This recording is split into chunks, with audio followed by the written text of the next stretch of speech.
양승환 목사의 성탄 이야기 마지막입니다. 오늘은 목동들 첫 번째 사람의 특별한 은혜를 어떻게 누렸을까? 양승환 목사의 공유목회 개인 유튜브에 올려져 있습니다. 방문해 주시면 좋겠습니다. 어느 주일학교에서 선생님이 학생들에게 성탄절하면 무엇이 가장 먼저 생각나냐고 물었다고 합니다. 학생들의 대답 가운데 제일 많이 나온 답이 산타클로스라고 합니다. 두 번째는 성탄 선물이라고 합니다. 세 번째는 성탄절에 교회에 가는 것이라고 하지요. 근데 나는 목동들이 생각이 납니다. 왜냐하면 그들이 첫 번째 성탄절의 소식을 들었고 알려주었기 때문이죠. 목동들은 어떻게 첫 번째 성탄을 맞이하는 축복을 누렸을까요? 아마도 첫 번째로 깨어 있었기 때문이라고 생각합니다. 아기 예수의 탄생하신 그 거룩한 밤에 모든 사람들은 다 잠을 자고 있었을 겁니다. 베들레헴은 모두가 하루를 분주하게 보내고 깊은 잠에 들었을 겁니다. 자신의 집을 찾아온 여관주인 가족들도 아기 예수를 알아보지 못하고 잠을 잤지요. 그런데 온 우주가 오늘 밤에 일어날 일이 무엇인지를 모르고 다 깊은 잠을 자고 있는 그 밤에 목동들은 깨어 있었다는 겁니다. 아마 이 깨어 있음이 첫 번째 성탄을 맞이하는 중요한 이유였던 것 같아요. 그런데 또 다른 그들이 첫 번째 성탄을 맞이했었던 이유가 나는 이 목동들이 자신들의 일에 최선을 다하고 있었기 때문이라고 생각을 했습니다. 목동들이 광야에서 하고 있는 일은 양을 지키는 겁니다. 보통 양들은 밤에 다 잠을 자지요.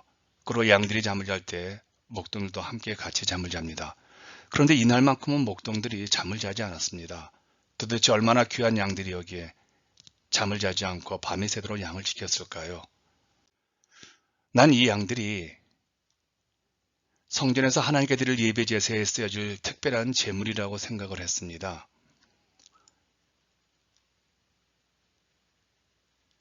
예배에 드릴 사람들의 죄를 위해서 대신 죽어야 할 속죄 양들인 것이죠.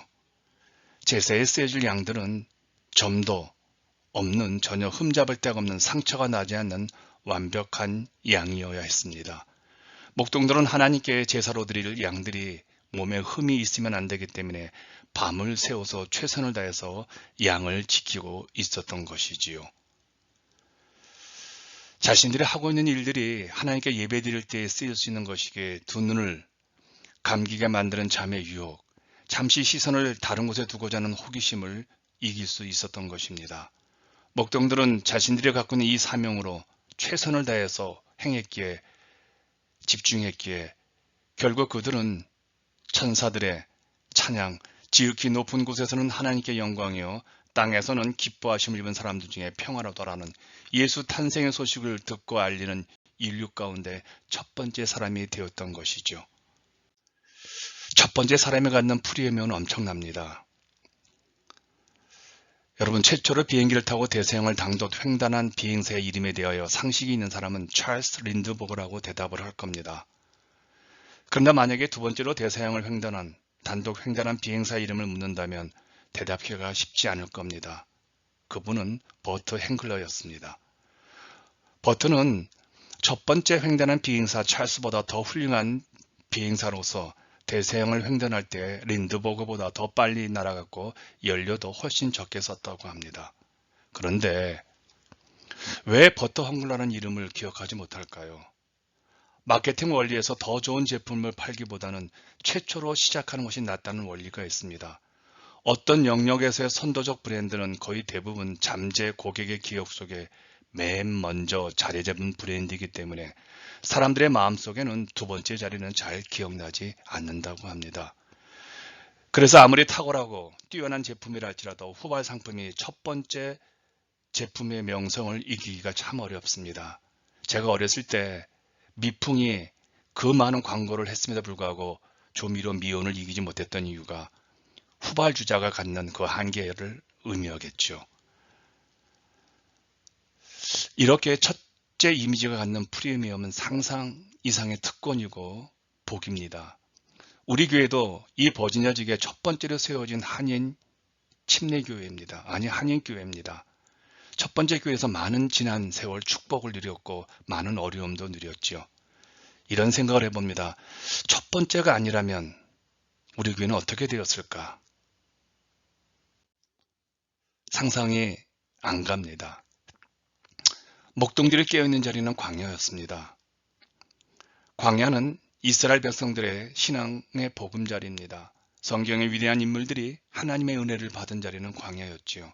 이스라엘 건국의 아버지 모세가 광야에서 하나님의 인도하심을 입고 이스라엘의 지도자가 되었습니다. 예수님도 하나님의 일을 할 수 있는 능력을 시험받는 곳이 바로 광야였지요. 광야는 은혜의 자리입니다. 광야는 하나님을 대면하는 거룩한 자리입니다. 그런데요, 광야는 외로운 자리입니다. 그리고 불편해요. 힘든 자리고 시험이 많은 곳입니다. 사람들이 그래서 원하지 않는 장소가 광야이죠. 그런데 히브리서 기자는 광야를 교회라고 불렀습니다. 광야교회. 참 멋있습니다.